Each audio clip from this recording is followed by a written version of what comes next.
The scream rips through the quiet morning like a fire alarm. Birds scatter, windows shake. A dog starts barking down the street, and there, standing in the middle of her ruined front yard, is Karen Olympia, the nightmare of Fairview Valley, the self-proclaimed queen of the HOA, the woman who slapped me with a $500 fine just for planting a single tree in my own yard. Now, she's losing her mind. Because right in front of her, her perfect lawn is gone, buried, drowned beneath a mountain of stinking, rotting yard waste. Piles of thorny branches, bags of grass clippings baking in the sun, leaves soaked in rainwater turning into mush, and the smell? Pure horror. She stumbles forward, her designer heels sinking into the mess. Flies buzz around her, swarming like they can smell defeat. She whirls to face me, her face bright red, eyes bulging, hands shaking. "What have you done?" I lean on my shovel, grinning. "Oh, just following HOA rules, Karen." Her eye twitches. Her breath comes out in short, angry gasps. But this is just the beginning. She thought she could control me. She thought I'd just roll over and take it. She was dead wrong. And by the time I'm finished, she's going to wish she never messed with me. On any other day, Fairview Valley Estate looks like a postcard community. Sparkly sidewalks, neatly trimmed hedges, and not a single crack in the pavement. Folks jog with their designer dogs. Kids ride bikes wearing matching helmets. It's the kind of place that prides itself on pristine order. But if you go back a few weeks, you'd find me in my driveway, admiring my brand new sapling, a small oak tree I'd been saving up to buy for nearly a year. I'd spent hours choosing the perfect spot. Front yard, right by the walkway, where it could someday provide shade and add a little character to my otherwise plain grass patch. I remember how excited I felt as I dug the hole, carefully placing the sapling and patting fresh soil around its tiny trunk. To me, this wasn't just a random plant. It was a symbol. I'd grown up dreaming of one day having my own home, with a sturdy oak tree out front, just like my grandpa used to have. Planting it felt like a milestone, a real sign I was building a future here. By the end of the day, my back ached and my clothes were filthy, but the tree stood tall. Well, as tall as a new sapling could stand. I gave it a friendly pat. "We're in this together, buddy," I said, half chuckling at the idea of talking to a tree. That was the moment Karen Olympia chose to materialize on the sidewalk like a vampire sniffing out fresh blood. She wore a crisp white blouse and beige slacks, the official uniform of the HOA overlord. A large binder clutched in her arms read, "Fairview Valley Rules and Regulations." She cleared her throat, her nose scrunching as though she'd caught a whiff of something foul. "Rex," she began, "I notice you've been altering the landscaping." I blinked, the sweat from my eyes. Yeah, just planting a small oak. Shouldn't be a problem." Her lips curled in a condescending smile. "Actually, it is a problem. The HOA guidelines require prior approval for any new trees, shrubs, or plants that can be viewed from the street. We have aesthetic standards to maintain." I felt my face heat. "It's just a tree, Karen. I didn't think it was that big a deal." She flipped open her binder with a flourish, scanning a page with exaggerated importance. "According to Section 4B, no homeowner shall plant any tree in the front yard without a thorough review and signed approval from the board. You should have submitted a proposal, along with a color rendering and a scale diagram." I stood there, blinking. "You want me to submit a blueprint for a single sapling?" Karen's eyes glinted. "Fairview Valley Estate is not your average neighborhood, Rex. We uphold excellence. We can't have anomalies." Anomalies. That's how she saw my tiny oak, a threat to the pristine cookie-cutter look she and the HOA demanded. She glared at the tree as though it was some invasive monster, and for a split second I imagined that tree growing tall, overshadowing her plastic rose bushes, raining acorns on her perfect lawn. A grin tugged at my lips. Maybe it would annoy her. That thought alone gave me a spark of joy. Karen must have noticed. She clapped her binder shut. "You'll be receiving a formal notice of violation in the mail, plus a small fee for non-compliance. I suggest you remove that tree immediately." My temper flared. "Come on, Karen, can't you let it go?" She arched an eyebrow. "Rules are rules. Expect a letter soon." Then, With a pivot worthy of a drill sergeant, she marched off, leaving me kneeling by my sapling, soil staining my jeans, anger boiling in my gut. I was frustrated, sure, but I never imagined just how far she'd go. I thought maybe I'd get a letter telling me to pay a small penalty or move the tree. But a few days later, I opened my mailbox to find a bright red envelope, my official fine, $500 for planting a single oak sapling. I nearly choked on my morning coffee reading it. The letter was filled with official-sounding language about unauthorized improvements, compromising neighborhood aesthetic, and prompt action required. The final line informed me I had exactly 2 weeks to remove the tree and pay the fine or face additional penalties. "Is this a joke?" I muttered, rereading the letter. But it was no joke. Karen's signature was on the bottom, swirling in fancy loops. She had the authority to back it up, too, thanks to the ever-powerful HOA. If I didn't pay, they could hit me with liens, block any future sales of my house, or even drag me to court. I was so mad, I considered yanking the tree out just to avoid more hassle. But something in me snapped. Maybe it was pride, or maybe it was the principle of the matter. Either way, I stormed back into the house and threw the letter on the table. Karen wanted war over a tree? Fine. She was about to see just how stubborn I could be. The following week, I made a few calls. Most of my friends were outraged when I told them about the fine. Everyone had their own Karen story, how she'd circled their block, clipboard in hand, scolding them for everything from mismatched curtains to a mailbox that was half an inch too tall. She was the kind of HOA president who lived for petty rules, controlling everyone's yard color and telling them how many lawn ornaments were acceptable. "Dude," my friend Logan said over the phone, "Karen gave me a $90 citation last fall because I used the wrong brand of fertilizer. She said the smell was offensive to neighbors." "You're kidding," I replied, half laughing at the absurdity. "Nope," Logan sighed. "She's unstoppable." "Maybe she's unstoppable alone," I said. "But if all of us push back, maybe we can get somewhere." He snorted. "Count me in, but be ready. She fights dirty." I was ready for a fight, but I also knew I'd get nowhere just complaining. Karen had the HOA board in her pocket. She sweet-talked them, brought them homemade pastries on weekends, and showered them with praise at monthly meetings, ensuring they'd always side with her. So I paid the fine, begrudgingly but only as a temporary measure to avoid immediate legal trouble. Meanwhile, I plotted my own brand of revenge. If she was going to charge me $500 for a single tree, I'd find a way to make that money feel like the best investment I'd ever made. One night, while browsing the internet, I came across a landscaping forum where folks told stories of how they controlled weed populations. That's when the idea struck me. Why not gather a bunch of yard waste, weeds, crabgrass, and dandelions and dump them on someone else's property, just like a reversed gardening service?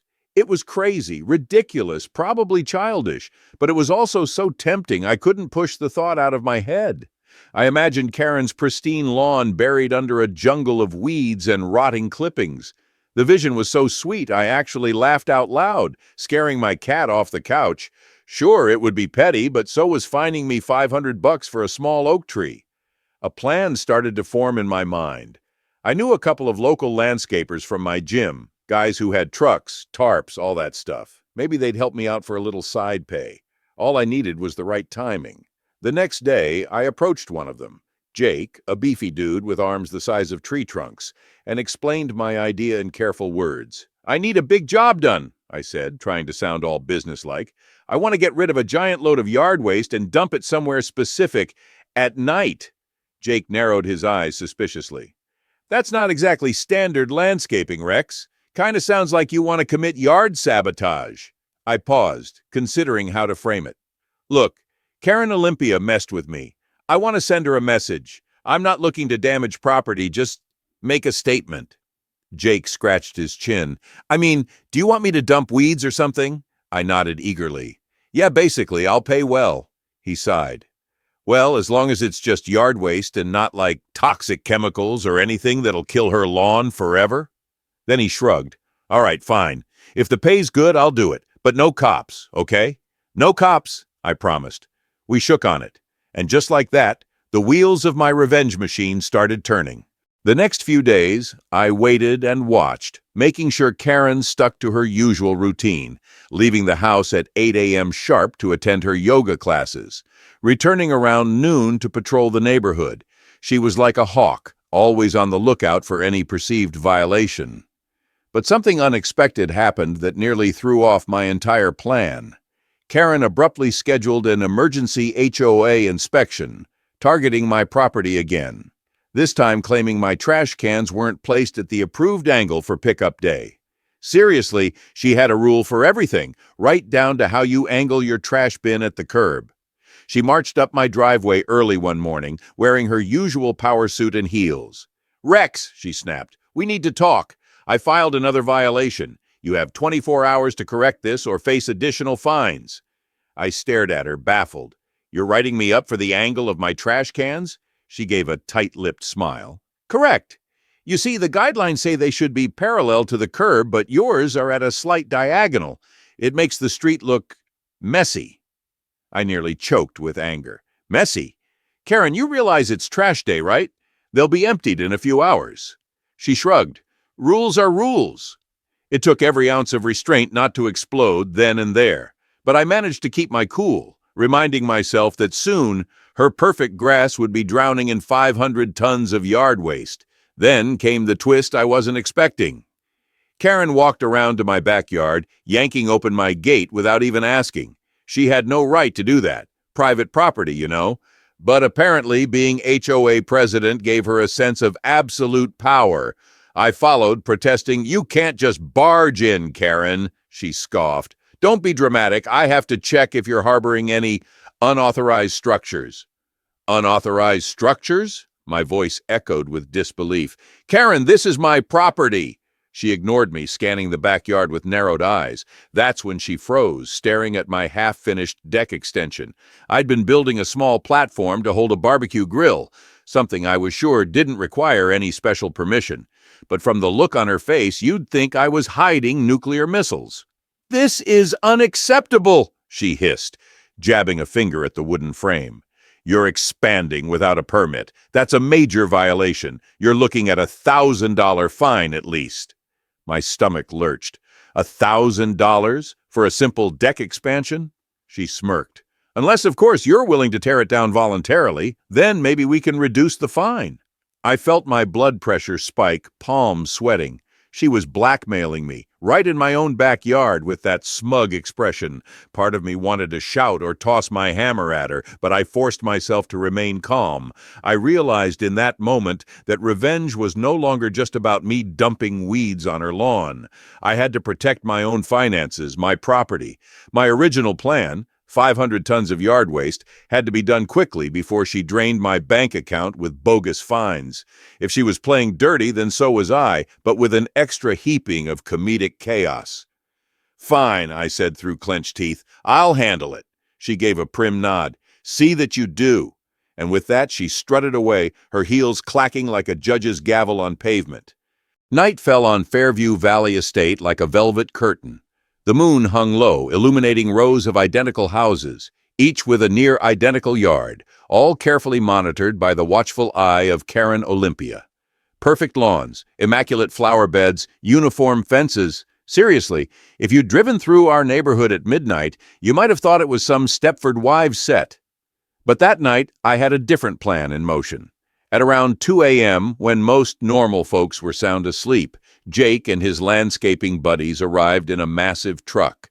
The bed was overflowing with weeds, twigs, dead leaves, rotting grass clippings, basically the grossest, most foul-smelling yard debris you could imagine. They'd spent all week collecting it from various jobs around town, and the stench was indescribable. Perfect for my brand of petty vengeance. I met them at the corner of the street, just out of range of Karen's security lights. "Quietly," I reminded them, my heart pounding with excitement. "We want to dump everything in her front yard without waking the whole neighborhood." Jake grinned. "Don't worry, man. We've done big stealth drop-offs before." As we crept closer to Karen's house, a surge of adrenaline hit me. Her lawn glowed under the streetlights, lush, neon green, and as flawless as a golf course. She prided herself on it, bragged about spending thousands on professional treatments. I flashed back to that humiliating moment of receiving the $500 fine for planting a single tree.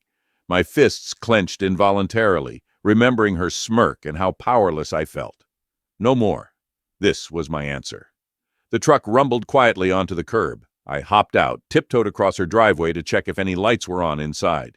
Silence. The only movement was a flicker from her living room TV, possibly left on, or maybe she fell asleep watching some late-night reality show about controlling neighbors. Jake and his crew hopped out and lowered the tailgate. Every movement felt amplified in the stillness of the night. I half expected Karen to fling open her window and start shrieking, but the house remained dark. Then, with a swift, practiced motion, Jake hit the lever that tilted the truck's massive bed. A landslide of yard waste poured onto Karen's pristine lawn, brown, musty, crawling with insects, clumps of crabgrass, spiky weeds, decaying branches. The pile grew and grew, forming a huge mound of filthy chaos. The stench was overwhelming. My eyes watered. I heard one of Jake's guys gag. I could practically feel the grass suffocating under the onslaught of rotting debris. It took just under 5 minutes, but by the time they were done, the neat yard had transformed into a jungle of trash. It was all I could do not to burst out laughing. We hopped back into the truck, leaving behind a monstrous pile that dwarfed the neighborhood's tidy lawns. Jake snickered as we drove off, the truck roaring softly. "Man, you sure know how to hold a grudge," I grinned. "She started it." On the way home, guilt nudged at me. This was extreme, no doubt, but every time I pictured that smug grin on Karen's face, the guilt evaporated. She deserved a taste of her own medicine. And if the HOA had rules about unkempt lawns, well, she was about to see how it felt on the receiving end. Morning arrived earlier than I wanted. My phone buzzed relentlessly. Logan texted me first. "Dude, you see Karen's yard?" Then messages poured in from neighbors, all describing the chaotic scene. I rubbed the sleep from my eyes and hurried to my window, peeking out. Even from my place down the street, I could see the top of the massive weed pile towering over the hedges. I had to fight to hide a grin. "Showtime," I murmured. I quickly grabbed some clothes and trotted outside, pretending to go about my morning routine. The sun was just peeking over the roofs, and half the neighborhood had already gathered in the street, gawking at Karen's lawn as if it were some bizarre art installation. That's when I heard it. The shriek. High-pitched, furious, laced with pure horror. Karen burst out her front door in a frilly pink robe, face pale as chalk. Her hair, usually styled to perfection, stuck out in every direction. She looked like she'd rolled out of bed and straight into a war zone. Her voice cracked as she yelled, "What? Who? How dare this is vandalism!" She stomped across her driveway, slippers squishing in wet, rotting leaves. A passing neighbor tried to hide a snicker. Karen's eyes found him. "You think this is funny?" she screeched, voice echoing. "Call the HOA board! Someone call the police!" The neighbor backed away, hands raised in surrender. "It's not me, Miss Olympia. Honest." By then, more residents had spilled onto their porches, phones out, recording video. Karen realized she was at the center of a growing spectacle. She tried to regain her composure, smoothing her robe, swatting bugs away from her face, but the pile was monstrous. Flies buzzed around it. A rancid smell blanketed the entire street. I inched closer, blending into the onlookers. Karen spun in a slow circle, eyes scanning the crowd. Her gaze landed on me. A flicker of suspicion lit her features, but she had no direct proof I was involved. She spat, "Rex, you're behind this, aren't you?" I pretended to flinch, then feigned shock. "Me? Karen, why on earth would I do that?" She pointed an accusing finger, her voice trembling. "You have a history of petty resentments. You hate me because I enforce the rules around here." I frowned, adopting my best innocent look. "I don't hate you, Karen, although I do think you push the rules too far sometimes. But this," I gestured to the massive heap of debris, "is beyond me. I couldn't orchestrate something like this, right?" She narrowed her eyes. "Don't play dumb with me." I shrugged, letting the crowd see me as the calm one. Some neighbors gave me sympathetic looks, others just watched, enthralled by the drama. And that's when the real kicker happened. A silver SUV with the HOA logo rolled up. Out stepped Mark, the HOA vice president. a trim guy in his 40s who usually followed Karen around like a loyal puppy. But from the exasperated look on his face, he was in no mood to humor her. Karen marched up to him, arms flailing. "Mark! Finally! Look at my lawn! This is a sabotage! You need to find out who did this and find them! Arrest them!" Mark stared at the giant weed mountain, then grimaced. "Karen, calm down. We'll handle it. But we need to see if there's any direct evidence first."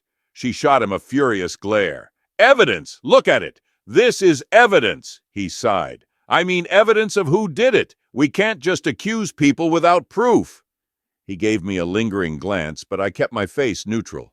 Karen's mouth quivered. "Well, do something! My yard is being eaten alive by these filthy plants." Mark flipped open his clipboard. "We can file an official complaint, contact the authorities, maybe get some video footage from nearby doorbell cameras." He looked around at the crowd. "Anyone see or hear anything suspicious last night?" Silence. A few neighbors shook their heads. Even if some suspected me, they weren't about to snitch. Karen had terrorized them for years with her petty citations. If anything, they probably saw this as karmic justice. Karen trembled with anger. She turned back to Mark. "Fine, but in the meantime, I demand the HOA handle removal. I can't afford to keep this stench here." Mark rubbed his temple. "Actually, Karen, the HOA can't just remove it for free. We'll have to set a date, request volunteers, maybe hire a disposal service. That all costs money. Normally, we fine the homeowner for a yard that's not up to standard." Karen's eyes bulged. "You're going to fine me?" Mark shrugged, following the protocol she herself had championed. "You are the homeowner. It's your lawn, so you're responsible for its upkeep. Let's see. There's the violation for unsightly debris, potential pest issues, a health hazard. This might be a few $100s in penalties if you don't get rid of it soon." She made a strangled gasp. "A few $100? Mark nodded. "Maybe more. We have to protect the neighborhood's image." For a moment, Karen looked like she was about to faint. Her entire empire of ridiculous HOA rules turned against her in a single morning. The crowd watched silently. Some folks bit their lips to stop themselves from laughing out loud. That's when I realized I wasn't just enjoying some petty revenge. I was witnessing the downfall of the HOA queen herself. The irony was glorious. The chaos escalated fast. Karen tried to bark orders at Mark, demanding immediate action, but he stood firm, reminding her that rules are rules, her rules. She threatened to call an emergency HOA session, but other board members refused to rush to her defense. It was as if they'd grown tired of her tyranny, too. Meanwhile, the smell from the rotting weeds only got worse under the morning sun. Karen, desperate, got on her phone and tried to hire a cleanup crew. But apparently, nobody was available on such short notice without charging an arm and a leg. She hung up in a rage, stomping her foot in frustration. I stood there feeling a wave of satisfaction. Had I gone overboard? Probably. But the gleam of revenge was too sweet to ignore. And seeing Karen realize that she might be the one paying hundreds, if not thousands of dollars to fix her ruined lawn was like icing on the cake. Needing some comic relief, I leaned over to Logan, who had appeared at the edge of the crowd. "Guess her perfect yard isn't so perfect anymore," I said with a grin. He snorted. "Dude, you gotta teach me your ways. This is legendary." Suddenly, Karen whipped around, fixing me with a death stare. "Rex, you will regret this," she hissed through clenched teeth, clearly suspecting me but lacking any proof. I shrugged casually. "I've done nothing, Karen. I'm just here to watch. Kinda like you do when you patrol around handing out fines." She turned red as a tomato. For a split second, I worried she'd lunge at me, but she just spun away, choking on rage. A few more minutes of confusion passed before the local sheriff's deputy arrived in a patrol car, responding to Karen's frantic calls. The deputy, a mustached man named Howard, listened patiently to Karen's tale of sabotage. He walked around scribbling in a small notepad, then interviewed a few neighbors. I maintained my calm innocence, telling him I'd slept soundly and had no idea who might have done it. The neighbors gave him the same line. No one saw anything. The deputy scratched his head, apologized, and said he couldn't do much without evidence. Karen shrieked, "But I'm the HOA president. This is my neighborhood." Howard sighed. "Ma'am, I sympathize, But being HOA president doesn't give you special detective powers. Unless you have clear footage or a witness, we can't just arrest folks based on your suspicions. With that, the deputy tipped his hat and left, promising to follow up if new information came to light. Karen looked like she was on the verge of tears, her lawn still buried under mountains of decaying vegetation, the stench growing worse by the minute. She stared at me one last time, a promise of revenge burning in her eyes, before storming into her house. The crowd slowly dispersed, whispering about the drama.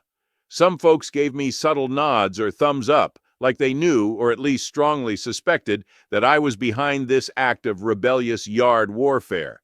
I just kept my poker face, refusing to confirm or deny anything. And so there it was, Karen Olympia, Queen of Fairview Valley Estate, thoroughly hoisted by her own petard. She'd wanted to find me $500 for a tiny oak tree, and I answered by turning her precious yard into a rank jungle that might cost her thousands to clean up. No final bow was needed. I walked away whistling, letting the morning sun warm my face.